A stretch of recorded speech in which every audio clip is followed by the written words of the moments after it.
Welcome back to the K4Wins, K4Wins.com. Also on the X format at K4Winners. We give you about 67, 68, 69% winners of the last year and a half. Getting ready for college football season coming up here in just a few weeks. We, of course, got the big game in Dublin. We're going to be jumping into the Big 12 a little bit later on during the show. Major League Baseball as well. And what is a kiss? Not just a kiss. We'll talk about the potential $34 million kiss in the National Football League. Before we do that, though, Kip Keefer below us does fantastic work. The executive director, of course, the Birmingham Racecourse Casino, recently taken over by the Porch Creek Indians. We'll be in Aruba next summer doing our show out there, hopefully for the entire summer. Oh, well, the entire summer now. It was a week or two. A Yeah. couple days now. It's June, July, August. I think we're just Oh, okay.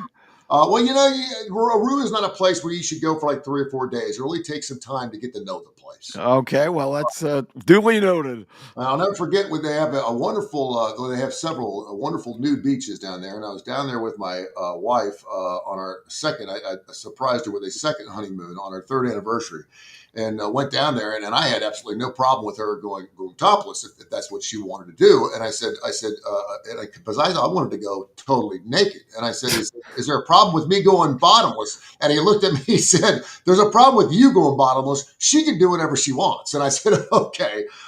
So I didn't get a chance to go bottomless in Maru, but I was actually looking forward to that. So we'll have to be careful how we deal with that once we get down there. And also, of course, Kai Gregory, who's the man's been handicapping for years and years and years on both sides of the ledger. Las Vegas King, he's been doing it all. Of course, he's got his own place going on here for K4Wins as well. Gentlemen, I hope you guys are doing well. We're going to dive into a bunch of good stuff here as we get ready for college football season. How are we all doing? As long as I don't have to partake in the nude beach, I'm doing great. Well, the other thing about the nude beach is everyone thinks you're going to like what you see. For the most part, you can't even really recognize whether it's a male or female until they get right up on you. And by that time, it's too late. So it's not what it's all. Not a new beach I want to go to. No, it's not always what it's cracked up to be. We're going to get into some Big 12. I think of all the conferences out there, we talked about the ACC last week. For a conference that was really down, I'm kind of looking forward to seeing what the conference can do. The Big 12 is really interesting. I just think there's a lot of different teams, including, of course, K-State, Arizona State, Texas Tech went transfer U on us.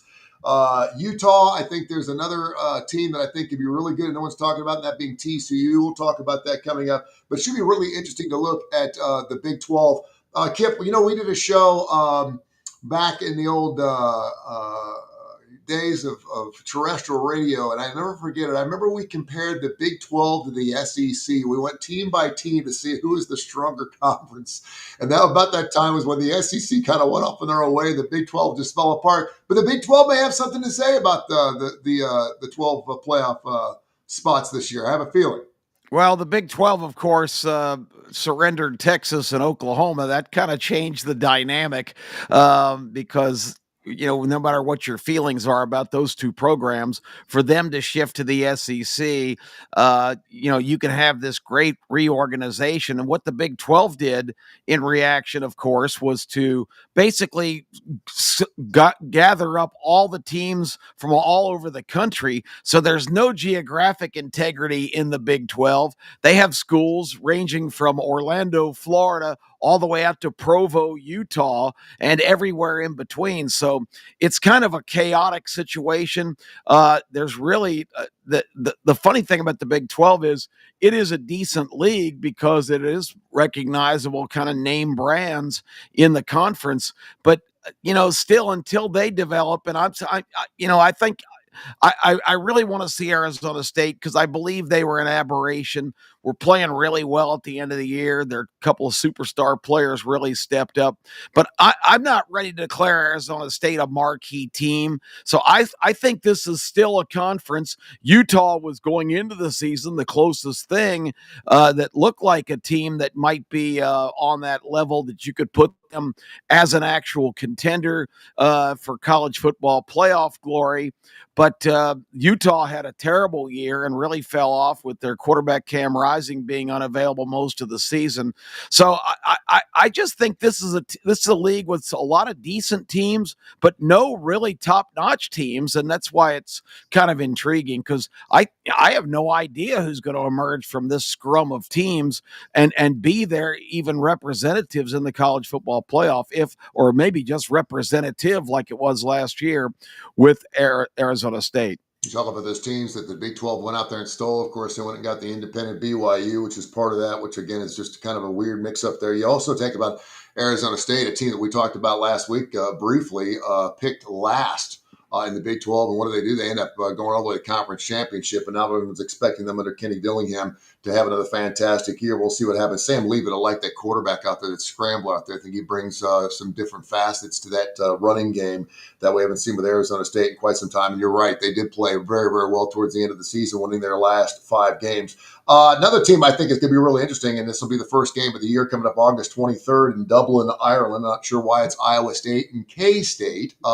People outside the United States are calling, thanks a lot for that, Dud. For people that love college football, we realize this could be a game that's going to set up the Big 12 and for what happens later on throughout the year.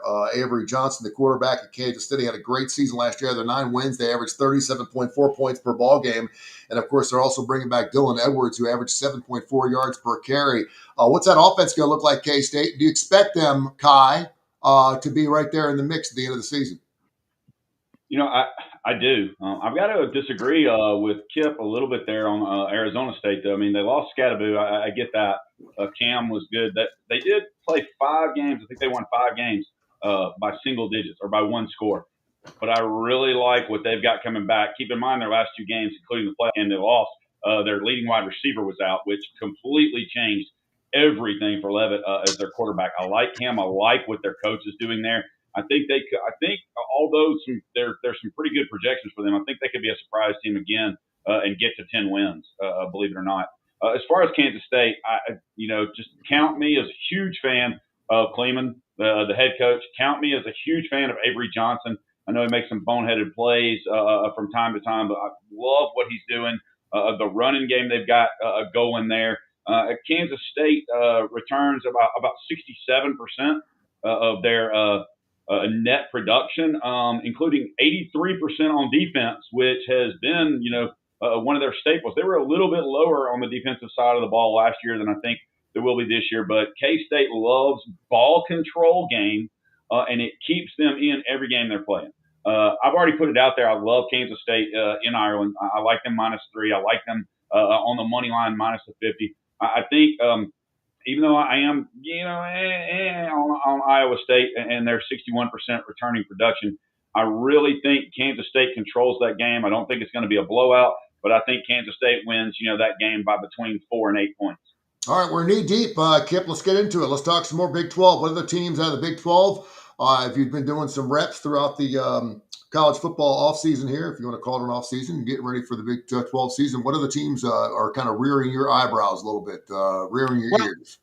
Let me start and expound on my Arizona State thoughts, because I think Arizona State last year really benefited from obscurity. Nobody expected anything. They didn't probably expect very much of themselves. I think Dillingham did a fabulous job, and we've been talking about top flight coaches. This is a chance for him to kind of launch officially into that atmosphere if he can repeat.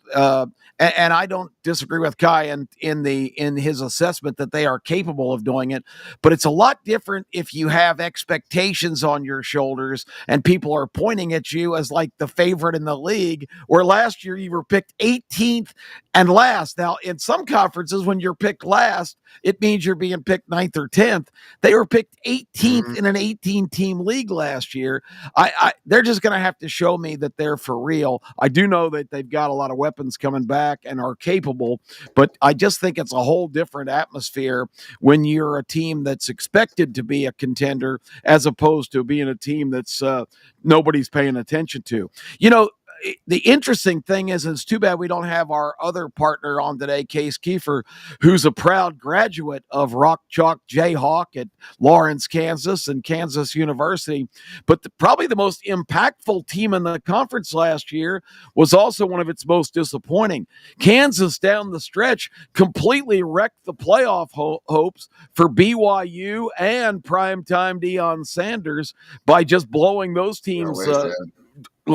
They completely impacted the conference down the stretch with about a 3 or 4 game run before they lost their last game. But they've got their quarterback back as well. How many quarterbacks, guys, in the last 4 or 5 years in college football have been named Daniels? It seems like is Jeff Daniels, the Hollywood actor, going to be at the controls of a team this year? I mean, it's just unbelievable. You got all these JT Daniels that has played for like 5 different teams. Jaden Daniels won the Heisman Trophy, lighting it up for the Redskins. I know I'm forgetting another one, but you've got another Jalen. I think it's Jalen Daniels at Kansas back again for another season. The Jayhawks are an interesting team, pretty intriguing for me. And you mentioned, Tony, Texas Tech, which is now the remake of the Oklahoma State movie. Remember 4 or 5 years ago, Boone Pickens, the big oil man, basically paid for a brand new stadium, bought a bunch of players, was bringing in all this excitement. And, with Gundy, Mike Gundy's still the head coach there. He's a man, he's 40. Well, that was about 10 years ago. He's a failure and he's 50 because Oklahoma State last year was in the top 20 preseason poll. They didn't win a single game in the conference last year. So I don't know what they're going to have, but Texas Tech has another oil guy that has gone crazy and bought players from teams all over the country. It's been like a shopping frenzy in Lubbock, Texas. And I got to tell you, I've been through Lubbock. You would have to pay me more than a gazillion dollars to consider playing football in that godforsaken part of the country. Hey, Tommy Tuberville did. Yeah. It's in West Texas. There's nothing there but a bunch of those stupid windmill things, and I got to tell you guys, if the Red Raiders are a threat this year with their bought team, that's going to be a big story because it didn't work at Oklahoma State. It hasn't worked some other places, but they've gone absolutely berserk with their spending this year, and in all measures, it looks like they're ranked in the top 3 in the country in terms of people assessing what has taken place in the transfer portal. So there's some real intriguing teams in the Big 12. I just think, you really don't know who's going to emerge there because, I see a lot of parity because a lot of these teams are mirror images of each other.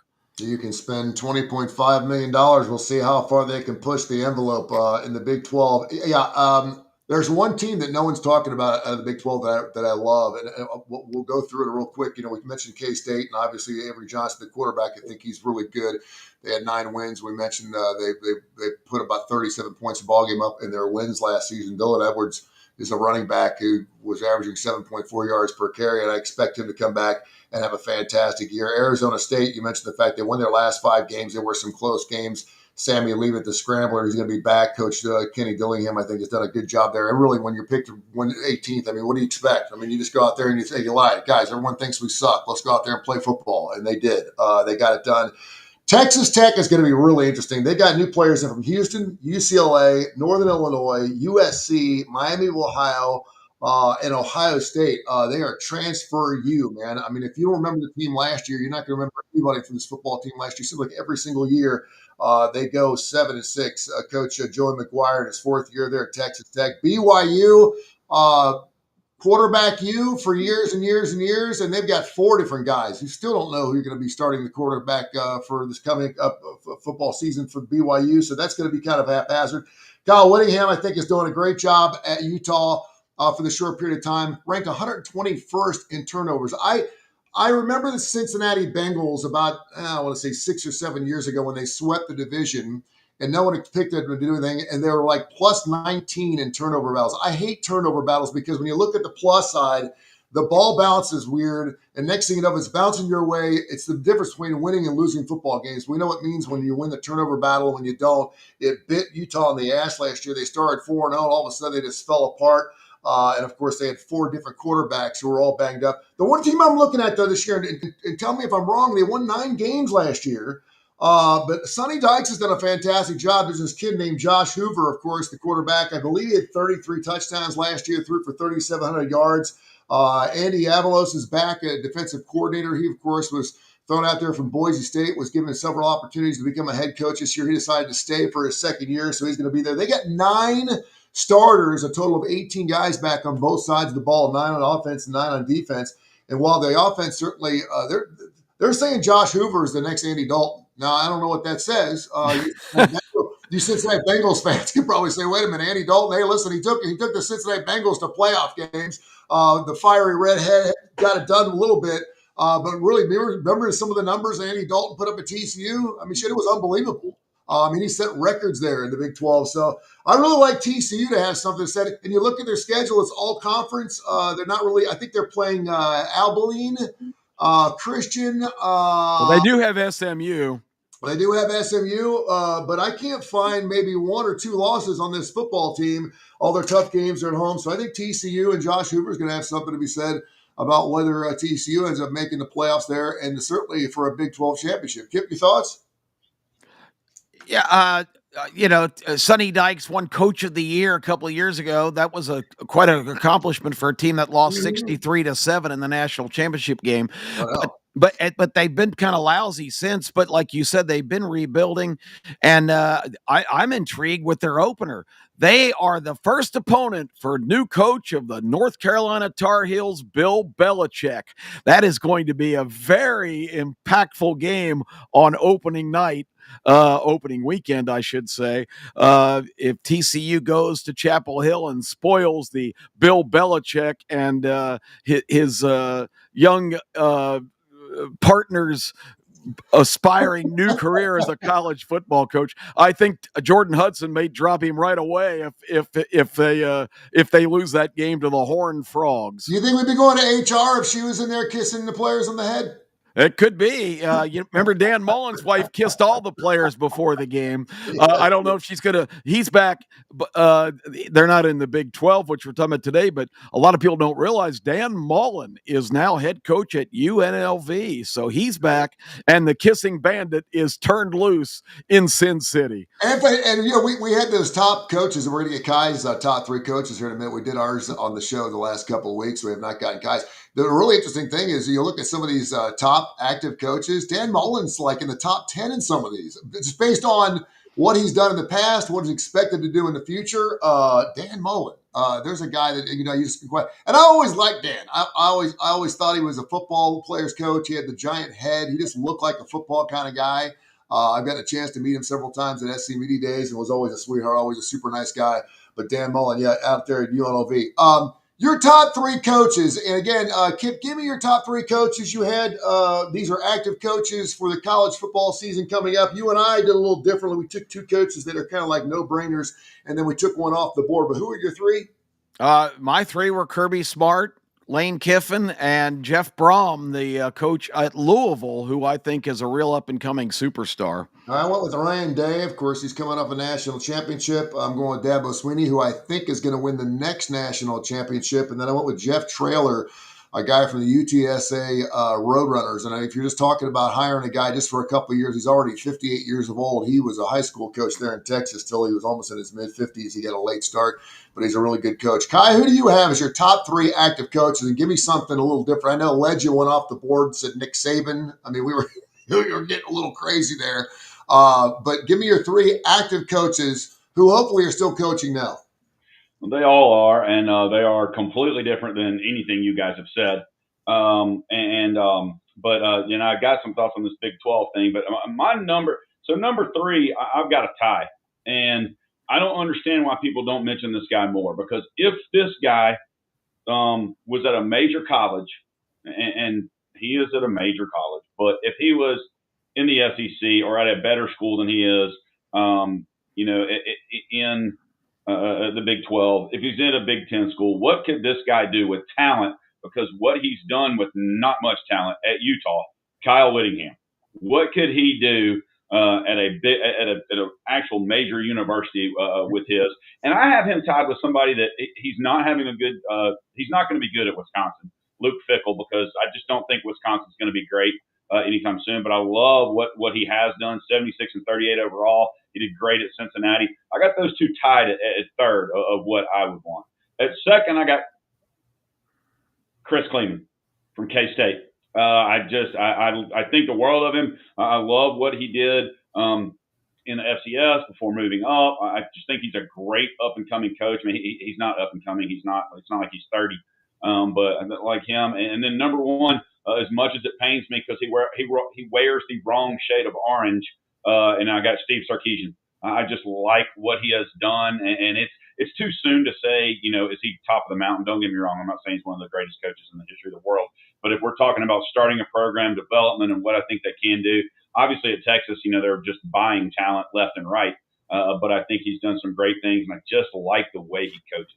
Now, according to this ESPN article here, they had Ryan Day number 1 and your man Josh Heupel number 2. I cannot believe, and I know you're a home dog, and I know you pick against Tennessee on purpose. You try to do this reverse psychology shit every single week, even when you think Tennessee's going to win, you pick against them. I know what you're doing here because I know I know you like Josh Heupel, and I know you think he's a good coach, and he's done a fantastic job at Tennessee so far. Why would you not have Josh Heupel in your top 3? Heupel's very loyal to his assistant coaches, and I think sometimes he's too loyal. I think he's got It's worked so far. Has it? What have they won? I mean, they're back. They're back. I mean, Tennessee's back. Tennessee's expected to win now. I mean, when Alabama goes up there and kicks their ass every year, it ain't going to happen anymore.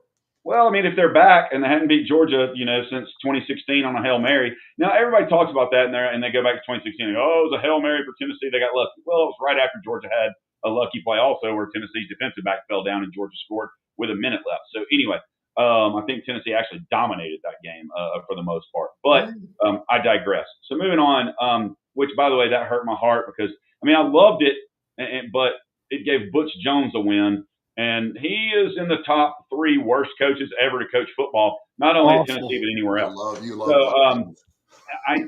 Heupel has a lot of good traits. He has Tennessee or has had Tennessee on the right path, if you will. But I mean, if you're talking about starting a program, you wouldn't start a program with Josh Heupel. He hasn't tinkered his offense enough to move with defenses that have caught up to his offense, in my opinion. And so I love him. He's Tennessee's coach. You asked for somebody you're going to start a program with. You said top 3. Now, he may be 5, 6, 7, 8, 9, 10, or 18, but he's not in my top 3. Okay. You mentioned you had more to add on to the Big 12, Kai? Nobody's talking about it. I really like this Baylor team. I think they are going to give probably the most loaded Auburn team in 20 years. I think they're going to give Auburn fits at home. Baylor starts off with Auburn. Unfortunately, right after that, they got SMU. And I like Rhett Lashley, but I think Baylor is going to be better on defense, especially up front in the trenches, which is where they lost games last year. But they're going to be better. If that game was at home, I'd take Baylor all day. Then they play mighty Samford the next week, which they're going to win that. See, then the schedule and a lot of these Big 12, just the schedule is like wow. Because then they got Arizona State, then they go to Oklahoma State, then they have K-State at TCU, at Cincinnati, UCF, which should be the bottom feeder, Utah, which I think is going to be much better this year. They're going to have a more stable quarterback. They are going to be better. If they are not in the bottom in turnovers, they have a completely different season last year, in my opinion. I like this. I really, really, really like Utah again, and their schedule is semi-favorable. Then they play Arizona and Houston. I can see Baylor getting in the mix to get to 8, 9, 10 wins. Big 12, one automatic bid for the Final 12, Kip? That's it, or do they get a second team in? Well, I mean, they have a chance to get a second team in. They were on the verge of that last year. If Kansas hadn't demolished the teams, there was a three-way tie going into the last That's 2 weeks of right. the season, and two of those three lost. Arizona State's the only one who survived, probably the least likely because Colorado had all the momentum in the world till they went to Lawrence and Kansas wiped them out. But I think this discussion is really emphasizing the point. This is a very interesting league. You started off with that premise, and you're right. And the reason it's interesting, I don't think there's any great teams in this league, but there's about 12 that are pretty good, that are, good enough on the best day to beat the other ones and even wander out of the conference and do some damage. So the league is really intriguing, but I still just don't see that marquee team that's going to be a contender for the national championship. They're going to get their champion in, of course, automatically. And I think they've got a chance because with all the teams we've mentioned, we've probably highlighted 8 or 9 of the teams here in just this brief discussion. I think any one of those teams, a Kansas State, a Kansas, Utah, as Kai just mentioned, who was picked very highly last year going into the season and had a disappointing year. I don't think BYU is going to be as good. You mentioned they've got 4 quarterbacks contending for the job. Well, that's only because their returning quarterback is now gone. Retzlaff bailing out of BYU late in the process here. And he's another example of why the transfer portal is an absolute joke, because he did the same thing as the player last year that was that left Syracuse by going into the registrar's office and saying, I'll pull it out of here. I'm not going to go to school here anymore. The next day, he kind of had to. I mean, he was going to be suspended for 7 games. Well, that's true. Well, I want to play, so yeah. So, but the point was, he didn't have to go through the transfer portal. He just pulled out of school, went to Miami, registered the next day, and the NCAA said, "Well, if a guy leaves school and registers somewhere else, we don't have any control of that." So, Retzlaff now gone. There's a guy coming in for BYU. I was just reading about this morning. That's one of the most heralded prospects coming out of high school, but he's got to go on his 3-year mission first before he's eligible to play, which is just another head scratcher how they do business. Of course, they can still give him $1.5 million just to sign on the dotted line before he goes off and does missionary work. So there's some really interesting twists in this league, but I still say that so many of these teams are on kind of the same level that it's going to be a fascinating league to follow. Also, can't have a caffeinated drink till after 1 o'clock in the afternoon, which is kind of strange. Hey, We Tony, also, yeah. real quick, I hate that Case is missing this because I really wanted to ask him about the K-State-Kansas rivalry and the fact that his beloved alma mater is 4-16 in the last 20 games against K-State. But I just wanted to point that out as a useless Tony Curry fact for the day, even though Case wasn't here. I have another one for you too. By the way, Arizona State. Everyone talking about the success they had last year. The teams they beat last year were 13-32 in conference play. Wow. So Arizona State beat the shit out of all the bad teams last year. So it just one of the years. But 13-32 in conference play. Arizona State obviously got to give them what they have, but they played really lousy football teams last year, and a lot of that looks at that. Hey, before we move on too, and we all like to dabble in the gambling kind of thing, and I want to get into it just a little bit. I like to throw out some things because a lot of people, info at TonyCurryRadio.net here on the TKR app, and also, of course, on the Coastal Radio Network, all up and down the East Coast. A lot of people really dig our show because they know we're gamblers, and they like to hear information like, should I ever buy off the 4, or should I ever take +4, or should I ever try to middle a bet or whatever like that. We'd like to throw out some information out there that perhaps you can use. And I think it's really interesting when you're talking about stuff like that, because a lot of people like to look at the best teams and how they're going to perform during the season, where a lot of people like to look at the worst teams and bet against them. And Kip, we actually had an email question. Are you looking? You always say you don't bet on 2 turds. If you got 2 teams that are 4-8, leave it alone. There's a reason why they're 4-8. They lose games they're not supposed to, and they're going to break your heart. But do you? I know some people will look at the bottom 5 or bottom 10 teams in college football every week, and they'll just take the other side. What's your thoughts on that? Do you like to play with the big boys, or do you like to go against the bad ones?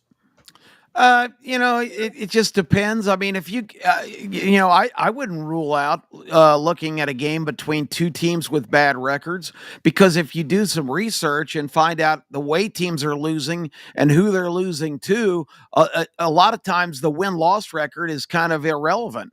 It's an interesting dynamic, I think, in all of the realms of college football, is that the whole argument right now that the Big Ten is making for their 4 automatic qualifiers is the fact they play one more conference game. And, if you look at strength of schedule, a lot of times, I thought the whole prediction that Indiana was going to have no chance last year at Notre Dame in that first playoff game is because their schedule was so bad that I don't care if they're 11-1. Conversely, if you look at some teams at the bottom of conference standings, there's some teams that are pretty decent that don't have decent win-loss records because they do play a real tough strength of schedule, and teams that are competitive in those games but still come up on the losing end when they play a legitimately bad team with a similar record. I think some of those betting opportunities stand out because it's a chance for those teams to shine. Now, you make a good point, Tony, in the fact that if a team's on a losing skid, no matter who they play week to week, they seem to play down a lot of times to the competition or play up, as the case might be. So it's a tough question for me, but in college football, I think you've got to really stay away from getting obsessed with win-loss records, because let's look at the gauntlet we've been talking about. Penn State, and I know we're not talking about the Big Ten today, but they're a perfect example as they open with Murderers Row this year, taking on Nevada, Florida International, and Villanova to start their year. I can just hear a commenter going, "Undefeated Penn State today goes into Michigan State, putting their 3-0 record on the line." That 3-0 record is an absolute joke. Yeah, no doubt. We're going to get into the National Football League. We'll have Case on the show coming up on Fridays. By the way, we do the show every Tuesday and Friday, 10 o'clock Central Time down here. We're down here in the Birmingham, Alabama area, of course, talking big SEC football land. And we'll get into some NFL coming up here on Friday. I also want to kind of give you guys just a little bit of homework, not to say you're going to have to work hard on it, but there were only 2 teams in the top 10 last year, preseason top 10, that just didn't show up. And that was Michigan and FSU. And based off the season they had, obviously, the year before, you would have thought they'd play better. I want to get like 2 or 3 teams that are looking in your preseason top 10 that could fall out of the top 25, or perhaps a couple of teams that could fall in to the top 10 at the end of the year. We'll do that coming up on Friday right here on the K4Wins. K4Wins.com, K4Wins.com. Go to our site, get all of our plays. We get after it every single week. Let's get into some Major League Baseball right now. We have the Jays, the Tigers, and the Stros, the Mets, the Brewers, and the Dodgers leading the league when it comes to wild card action. The Yanks, the Mariners, the Red Sox, the Cubs, the Phils, and San Diego. We got a big win last year. I think that was last night was the only game I think I hit in Major League Baseball last night. I think I doubled up on it. But Major League Baseball, let's go with Kai. He's always got his fingers on the pulse of what's going on in Major League Baseball with about 50 to 55 games left, 56 games left. Season's flying by, man. All right, I got to reverse back again, though, because I got to disagree with Kip right there. Real quickly, back on football, I'll jump in. Major League Baseball, the same way that leads in. I made a lot of money because, I like totals, especially in football. I made a lot of money betting against horrible defenses and betting on the team totals of the other team. Miami, West Virginia, Vanderbilt's overs, some of those, which those are surprise teams, but just to give a few, Wake Forest. I mean, betting the overs on Louisville, SMU, some of those teams. Looking forward to it again. Baseball, got to give it up, Chip. I was emailing back with one of our subscribers. Told him, I was like, man, I'm just going to post Kip's plays. I mean, he's 11-4 the last 3 days, and that's with a 3-2 day yesterday, where I think one of his totals lost and one of his totals won, and no favorite over like 130. And it's just great. I mean, we gave out Major League Baseball 10 series on the show. We went 7-3 on our series plays. So 20-10 last week, 587 and 326 year to date. Like I said, Kip's last 3 days, just his plays. We may just post those. 11-4, we talked about it, and it kind of goes with this. I've always said, and I've been very careful. We've talked to our subscribers. We've talked on this show. You guys talk about it. I'm very careful with Major League Baseball. The 10 days leading up to the All-Star break, until really about 5 games after the trade deadline to see who's doing what, who really wants it. I mean, who it affects. Like for Boston, Jaren Duran's not playing great right now, but how could he be with 2 weeks before the All-Star break comes? Huge trade rumors about him being traded out of Boston. I do not think that's going to happen. I don't think it was ever serious, but it is something that's going on there. So I would encourage everybody to be very cautious until about 5 games after the trade deadline, whether they're watching us, talking to us, or anybody. I always play smaller units. If you're $100 better, then cut it down and bet $25. I mean, you're not getting rich betting $100 a game anyway. Whether you go 4-1, 3-2, 5-0 every day. So why not bet $25? Don't get on a bad run. Don't get yourself in a hole. Wait, see what's coming. You know who has the longest losing streak in Major League Baseball right now? Houston Tony? Astros. Yes, Houston sir. Astros. Yeah, Five games. Yeah. 5 games. Yep. I mean, that's not horrible, but still, they were just killing it. But who has the longest winning streak, and what is it? It's not long. Well, the Mets had 7 until last night when they got walked off in the 9th, but I'm not sure who the current one is. Imagine this. It's only 3 games. So I mean, again, I'm going back to what we're talking. And the 3 games, the teams that are tied, okay, San Diego. Okay, they won 3. Pittsburgh, Washington, and Baltimore. How about that? It's not like it's the greatest teams in the world. And you go and look at some of these stuff, the NL West, the AL Central, the AL East, the AL West, all only had 1 team in their last 10 games with winning records. It was Colorado at 6-4 out of the NL West. The Chicago White Sox. How about those AL White Central. Sox? Okay, so everybody's like, wait, what? And then you've got the AL East, Texas, and then the AL East, Toronto, and AL West, Texas. So there are a lot of teams that it's just that time. And in all reality, the Colorado Rockies and the Chicago White Sox players are playing to be traded to a contender. That's what these guys are doing right now. Yeah, every night, man, they're catching 200-300 plus 335. I mean, it's crazy. And why not? Because all you got to do is win one of those 3 games, and you're going to make your money back. And a lot of people, I know some people will go, well, the Yankees are going to win 100 games, so I'm just going to bet them every single night. If you would do that and look over it, you're going to lose. You're going to lose money. You're going to lose money. Because right now, nobody's playing worse than they are. They're terrible now. You need to find those off nights where they lose ball games and make sure you're not on them, and then be on them in those winning nights. And that's why we post a lot of minus 110, 120, 130 plays. We don't go up to 200. We will. But there's nothing worse than having a 5-1 night and losing $1.80, and it ends up taking 2 of your bets, which kind of sucks. I was glad you brought that up too, because it is just dog days of summer. It's getting towards the end of summertime. It's hotter than hell. My son was at the St. Louis Cardinals game the other night. It was 108 degrees on the field. His cousin ended up getting a heat stroke, so she was puking her brains out. And these baseball players, I mean, I know they're making millions of dollars and they drink all the Gatorade and bubble gum they want during innings and everything else. But these guys getting towards the end of the year, man. I mean, you still got 55 games left. You've gone to 2/3 of the season, and it's just hotter than hell. And everyone's looking forward to it cooling off a little bit and feeling more like the field of dreams than the field of hot lava out there every single time you go on a baseball field. So I think you're starting to see that a lot. I think that's why you probably like seeing a lot of teams that aren't running up a lot of winning streaks. But I fully expect the Stros to come back a little bit. I have not been on this baseball team until this year for some reason. And every time I look, they look like the play, but I'm also getting a minus $1.20, minus $1.15, and I'll take that shot. I'll take that shot every single time. I'm always looking forward in the second half of the season, the St. Louis Cardinals, who I hate because it's where my ex used to live. And they used to screw me every single time. I don't care. When I played St. Louis, they'd lose. And when I played against them, they'd win. I mean, every single time when I try to give them love, they never give it back to me. But they always seem to get hot in the second half of the season. You look at my Cincinnati Reds. I can't wait till Green comes back. You mentioned the Pittsburgh Pirates too. Man, when you have like a guy like Skeens, who may be 4-12, but when you got a stopper, when you got a guy that can stop your losing streaks, that's huge.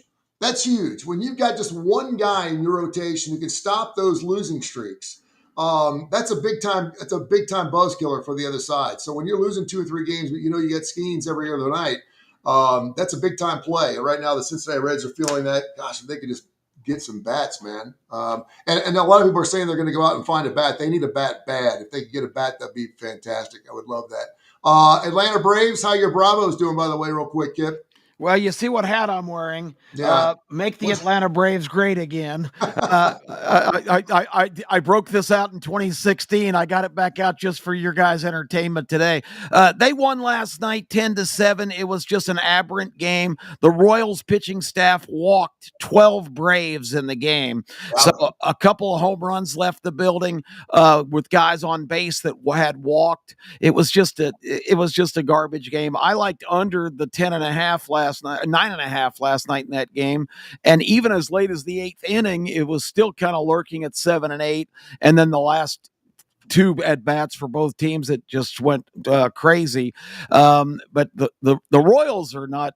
They're only 3 games below 500, and watching them last night, I don't see much to be impressed with at all.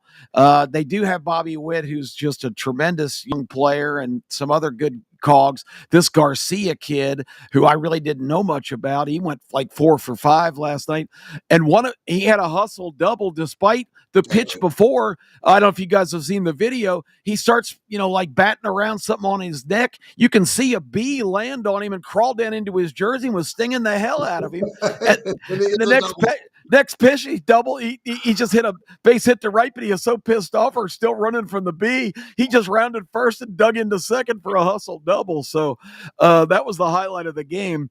But the Braves are just, I don't know. They're going to, last night, Marcell Ozuna actually hit a home run. That's probably his curtain call because he will definitely be dealt with his 230 batting average. I think he's over the hill. Whoever gets him and hopes that he revives and gives them a DH with some power. He does have that, but he is really kind of showing signs of being done. And the last 2 years, what the Braves got out of him, I declared him pretty much yesterday's news a couple of seasons ago. So for the fact they got such production out of him the last couple of years, he's going to be gone. They're probably going to dump a couple of their decent relief pitchers. Pierce Johnson, I'm sure, is highly sought after guy with strikeout capabilities with a great curveball. They've got a couple other bullpen pieces. I look for them to dump just about everything they can possibly dump here. I don't think they're going to get rid of any of their high profile players because they got them all locked up at decent rates. But this team is really a disaster, and they don't have a single member of their original starting 5 rotation now, with Grant Holmes getting hurt this weekend in his start down in Texas. Do it too, man. I mean, you got to give him. You got to give him a pass, man. When their starting lineup, their rotations has been banged up. Yeah, they don't have a single. They don't have a single pitcher from opening day, their top 5 rotation, currently active. So that's hard to overcome. And I give them that excuse. But it's when those guys were in and pitching, the offense was so inconsistent. They've got so many guys having really bad years, striking out at an alarming rate. They're just a dumpster fire. I don't know what Anthopoulos does, but this year, of course, is a washout. My good friend in Atlanta, Steve Hardy, former basketball great at Coastal Carolina, it texted me a couple of years ago, the last year before the Braves started this run of playoff appearances, and said, "Kiefer, what are they doing? They're trading everybody that's any good." And I said, "Hardy, this is a throwaway season. They're preparing for the future. They're dumping everybody." And I'll never forget what he texted back. He calls himself Hardball. He says, "Throwaway season," with about 5 question marks. Hardball doesn't have that many seasons left. So I really thought that was funny. But he's going to have to relive that nightmare because they're going to dump everybody they can possibly get any prospects for in the next 2 days. They are. I got a trivia question for you, Kip. How many teams are further out of the wild card race than the Braves in Major League Baseball? I would say only probably 2. Are you talking about the National League? Baseball. All of baseball. Period. Yeah, I would. 4 teams. Okay, 4. I was going to say, yeah. The White Sox. Yep. Rockies. The Rockies. The Nationals and the Pirates by 1 game. Wow. and the Nationals are about to catch them. The Marlins have blown right by them. So the Braves aren't. It's not like they're limping in third place. There's a good chance they're going to end up at the bottom of the division, which is pretty stunning for a team that's been to the playoffs 7 years in a row. It's hard to believe. Yeah, and it really is. They're 12 games out of the wild card right now, and that's just too much. I mean, when you're talking about 12 games, it doesn't sound like a lot. You can make up 12 games, and not when you have to jump over 15 teams to get there. Snitker needs to go. They need to make sweeping changes to get this back because they had so much momentum. They still sell out every game. And Kai, I know you notice this, Tony. You also, because you guys scrutinize this every day. Isn't it unbelievable how often? I think the Braves were like a 170 favorite last night. I mean, the Braves are always favored and they suck. It's unbelievable. Well, it's because they've been so damn good for so long, and people are still on paper.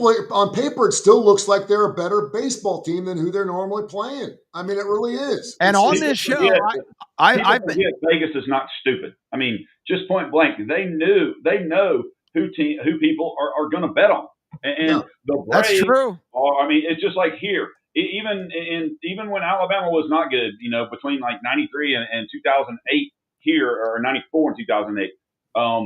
Everybody in Alabama still bets on Alabama. Auburn fans still bet on Auburn. Alabama has become one of the favorites to bet on over the last 25 years. Sure. Which, okay, granted, see why. The Braves have been one of those teams. The Yankees, the Dodgers, that's who people bet on. The Lakers, those big market teams, that's who people bet on. That's the reason why Vegas does the things they do. And, Tony, back to your point of who you could bet on. Okay, so the Yankees, you said they're going to get to 100 wins, right? Well, they're sitting at 57 and 49. How often are they minus 180, minus 220, every night? Like that? Every night. If you bet against the Yankees every game, you're making money. Same thing with the White Sox. Okay, how often do we see them plus 300? They're 39 and 68 right now. If they're just plus 200, then their winning record, they're at 78 over 68. Yes. Up 10 units because I think they've been favored in 4 games this year. So you look at the Rockies. They're 28 and 78. So and what's amazing about the Rockies too is because you play out in Colorado, you play out in Denver. You don't know what the hell's going to happen out there, man. You could have a 10-9 game every single night of the week, and that's why you think to yourself, okay, because even bad pitchers can find some luck out in Colorado. Even good pitchers can get drilled out there. That's why you think to yourself, okay, if I'm going to have a franchise that's 50 games below 500, which they are right now, 28 and 78, at least we're playing in Colorado where dreams could happen. I mean, who knows? One night, just a great pitcher comes in and gets shelled because that light air. Hey, Tony, I got one more stat for baseball that we've gone over every week. I apologize for interrupting you there. So, and the first one is just to dig into Kip a little bit harder. So remember Friday, we were talking about the Braves. With a losing record, they were still plus 4 runs, right? Mm-hmm. Well, now, after the weekend, they're minus 20 runs. So after Friday until now, that's how many runs they've been outscored by. But you've only got 2 teams, one with a winning record that has a negative run differential. Anybody got a guess? That would be the St. Louis Cardinals. Correct. Minus 2 runs only at 55 and 53. One team is left in Major League Baseball with a positive run differential with a losing record. I only know this because I played them last week against the Diamondbacks. That is correct. 51 and 56, and they're plus 3 runs. Wow. Yeah, you've got me looking at that run differential a lot more. I used to never look at that line, and now I'm looking at it a lot more because there's something to it. Because by the end of the year, it will. If you have a winning record, you will be plus, and if you have a losing record, you'll be minus. That's the way it plays out. Hey, I wanted to get you guys' thoughts. We have about 5 or 10 minutes here left. The Christian Wilkins situation, only because when I was doing morning radio, this was kind of my foray. This is the stuff I love to talk about because it's human nature, it's culture, it's why did he do that? It's really strange locker room behavior. In case you missed the story, Christian Wilkins with the Las Vegas Raiders evidently was being cut. He was, of course, with the Miami Dolphins for 5 years. Good defensive player. I think he had 9 sacks last year, the year before, and had a huge guarantee deal. And we can't find video on it. I looked for it, but evidently kissed someone on the top of the head. I guess it was the locker room. I guess it was after a practice. I'm not sure what was happening. But he kissed somebody on the head, and it just kind of took everyone's breath away, I guess, to the point where whoever got kissed in the head ended up going to HR and reporting this guy. And I'm thinking to myself, am I missing something here? You guys have been in locker rooms. I've been in locker rooms my entire life. There's towel swapping. There's smacking going on. There's all kinds of shit that goes on in a men's locker room. I got news for you. And kissing some dude on the top of the head's not one of them. Nobody wants to get kissed by a gay guy. I mean, point blank. I don't care. I get it. And, I'm not politically correct anyway. And Kip's much closer to Case and everything out there. And allegedly, I don't do we know Christian's gay? Do we know Christian's gay? He is openly gay. He has come out. He came out of the closet a long time ago when he was in college. I mean, yes, he is. So, I mean, you can Google it. You can look it up. So I do think that is, that's probably the last straw, if you will.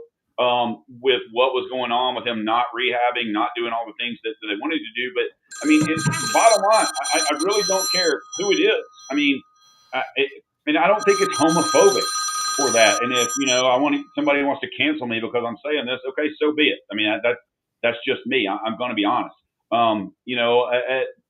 Tony, you've probably kissed me on the head during our 25 years of drunken debauchery out there, allegedly, and that's different. But it's a teammate that has not been with them a super long time. Some of the guys maybe knew. We don't know who it was. I mean, just maybe don't do it. There's playing, and I'm sure that was playing is probably totally innocent. But at the same time, people don't want to see it. Yeah, it reminds me a little of the Richie Incognito days. And I can remember the culture, the subculture that went along with that, and the gay / don't tell anybody / it's a locker room. We're all men. It doesn't matter whether you're gay or not, guys, because we can do the math, folks. Believe it or not, there are 3 Alabama players that are gay. There are 3 Alabama football players that are gay. Sure. Do the math. I mean, they have to be. They're, out of 120 guys, there are probably at least 3 guys, and no one wants to say they are because this is football and we got to be rough and tough. But some of the so I can go back and we can't go through a list of gay players who played hellacious football. There's some great football players out there that I'm sure are gay. Why this guy kissed him on the head? I mean, maybe it was just the last straw. Maybe he was just trying to get after the guy. It's just amazing to me because when you talk about, listen, I did a show for 20 years with a guy who did 20 years in the National Football League, and then Jay Barker, who was about as clean as it possibly gets. And the stories I heard about what happened in locker rooms, whether you're gay or not, this ain't one of them. So this, for someone to actually call HR on this thing, I just was like, what? Is this actually a story? And I'm not sure how that paints the Las Vegas Raiders. Kip, do you have any thoughts on this? Because you've been in plenty of locker rooms too. It doesn't matter whether you're gay, straight, bisexual, homo. It doesn't matter. When you're in a locker room, you're one of the football guys. You're a football guy. It doesn't matter what you say. I mean, here's my take on it. I've seen more ridiculous things than that in locker rooms. Yeah. But what it comes down to is when you got a guy, and Kai's absolutely right, Wilkins has been out for quite a while. And if you've got a guy on the team, and that last year was his first year with the team, everybody in the locker room knows that this guy has a different proclivity, let's say, in his sexual preferences. So your radar is kind of activated all the time. Anything he does is going to stand out a lot more than just idiot guys doing stupid things, playing different pranks. And a lot of them could be, you could put a lot of the things that go on in a locker room in kind of the perverted column or aberrant behavior column, but it's written off because they know guys are just being guys.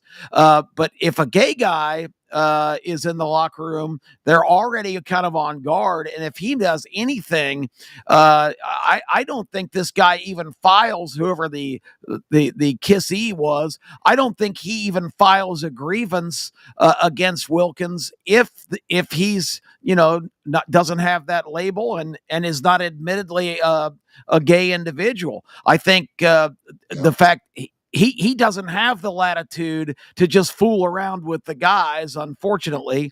And that's kind of a sad indictment of society. football is the ultimate macho universe. And so I think that's a big part of the deal.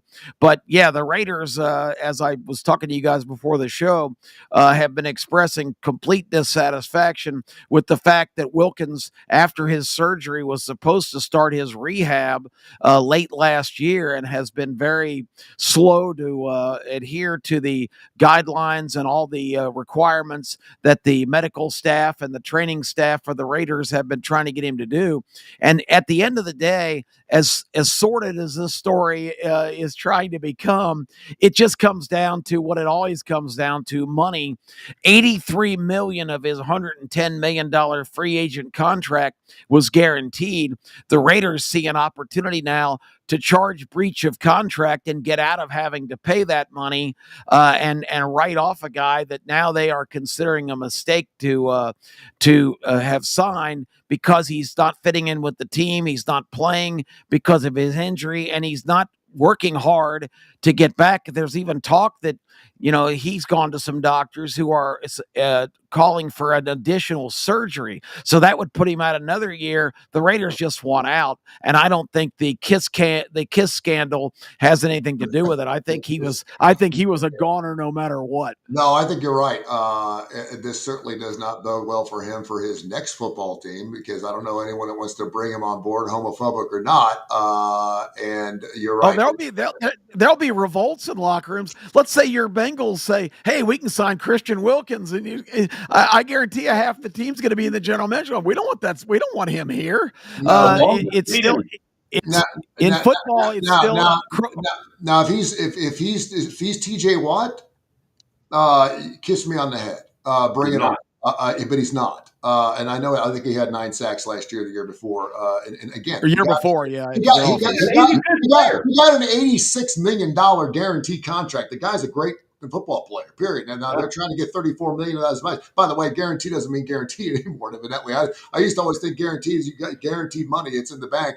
No, he's probably gonna have to give back $34 million of that just because he's not doing his job. But again, I don't think it has anything to do with the kiss. I think it has to do with the fact that he's not being one of the guys. He's not doing what he needs to do to get back on the football field.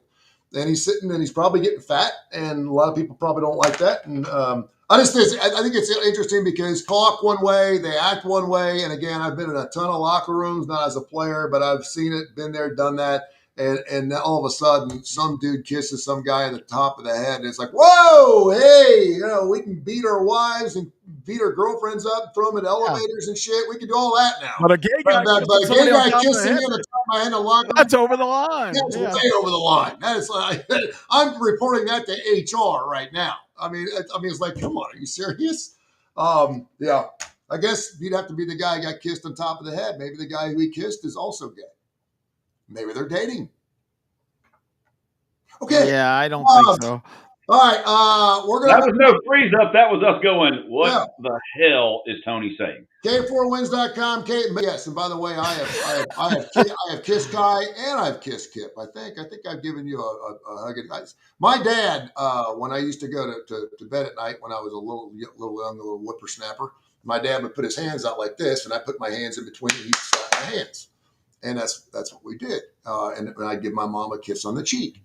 And then as I got a little older, he started giving me, and my dad was not a huggy kind of person. We just didn't do that in our family. And then by the time, he passed away from cancer and stuff, we were full force, man. I was hugging him and giving him a kiss on the cheek, and he kissed me back. And it was just one of those mafia things, man, where you just, you kissed your friends and I don't kiss a lot of friends. I don't. I have to love you a lot and really appreciate what you're all about to do that. But I think it takes a real man, a real heterosexual man, by the way, to do that. Well, but with that being said, I don't. We are kicked off of Coastal Sports. We